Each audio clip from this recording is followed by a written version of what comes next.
Good morning, students. Student, I welcome you all to the English class. Today, we are going to learn about the chapter "The Enemy" by Paul S. Buck.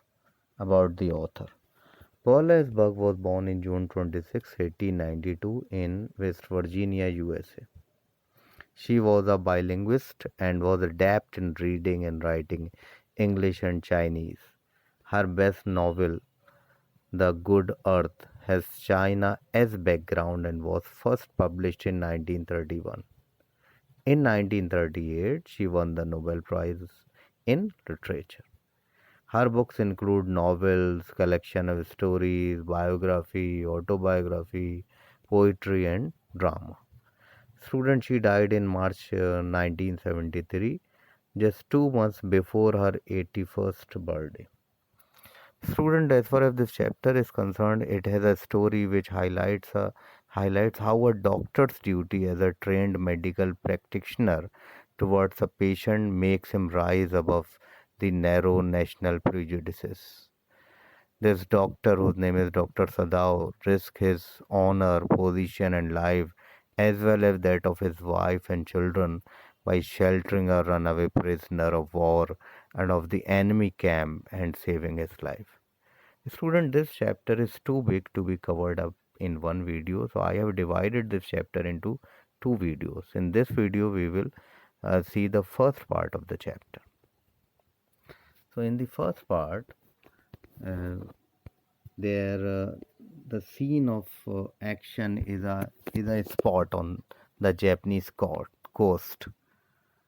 His house is situated on a Japanese coast. Dr. Sadao's Hoki's house was a low, square, stone built house. It was set upon rocks well above a narrow beach outlined with bent pines. Dr. Sadao's father had a deep concern for his son's education. So, Sadao had been sent to America at 22 to learn all that he could be learnt of surgery and medicine there. He returned at 30. He became famous not only as a surgeon but as a scientist also.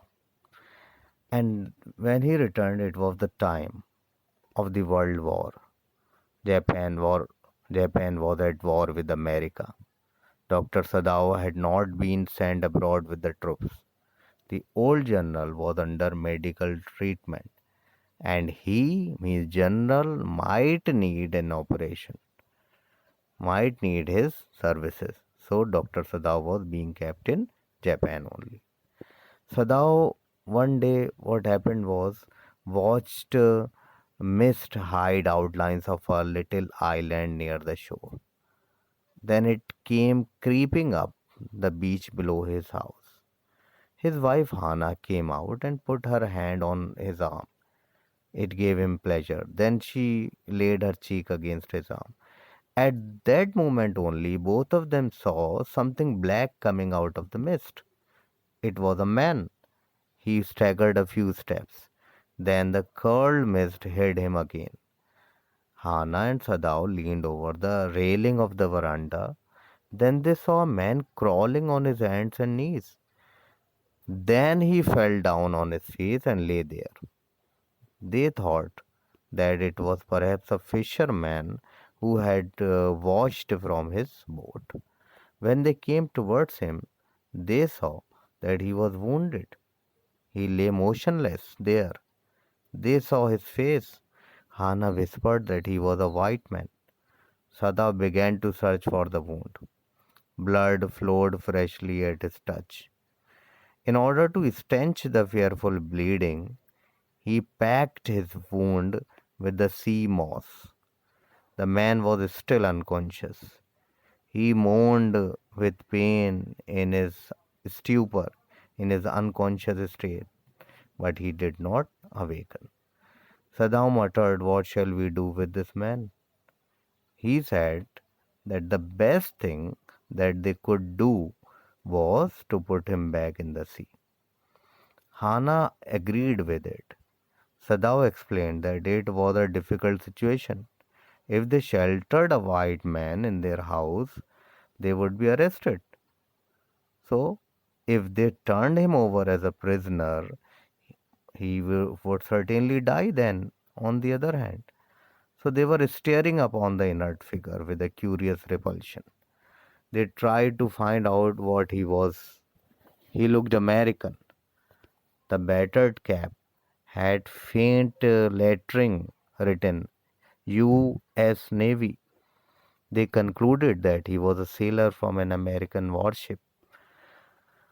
The man was a prisoner of war. He had escaped and was wounded in the back. Hannah asked Sadao if they were able to put him back into the sea. Sadao hesitated. If the man had been whole, means all right, he could be turned over to the police without difficulty, as he was his enemy. All Americans actually were his enemies only. But since he was wounded, they should not throw him back to the sea. So Hannah observed that there was only one thing now left to do. They must carry him into their house. Sada was not sure about the reaction of the servant. Hannah suggested that they must tell the servant that they intended to give him to the police when he will be all right. She said that they must do so, otherwise, all of them would be in danger. Together, they lifted the man. He was very light. They carried him up the steps and into the side door of the passage. They carried him to an empty bedroom. Since the man was quite dirty, Sadao suggested that he had better be washed. So if she fetched the water, he would wash the man. Hana could not bear him to touch the man. So she offered to tell the maid Yumi to wash him. Sadao took the responsibility of informing others only. Yumi also refused to wash him.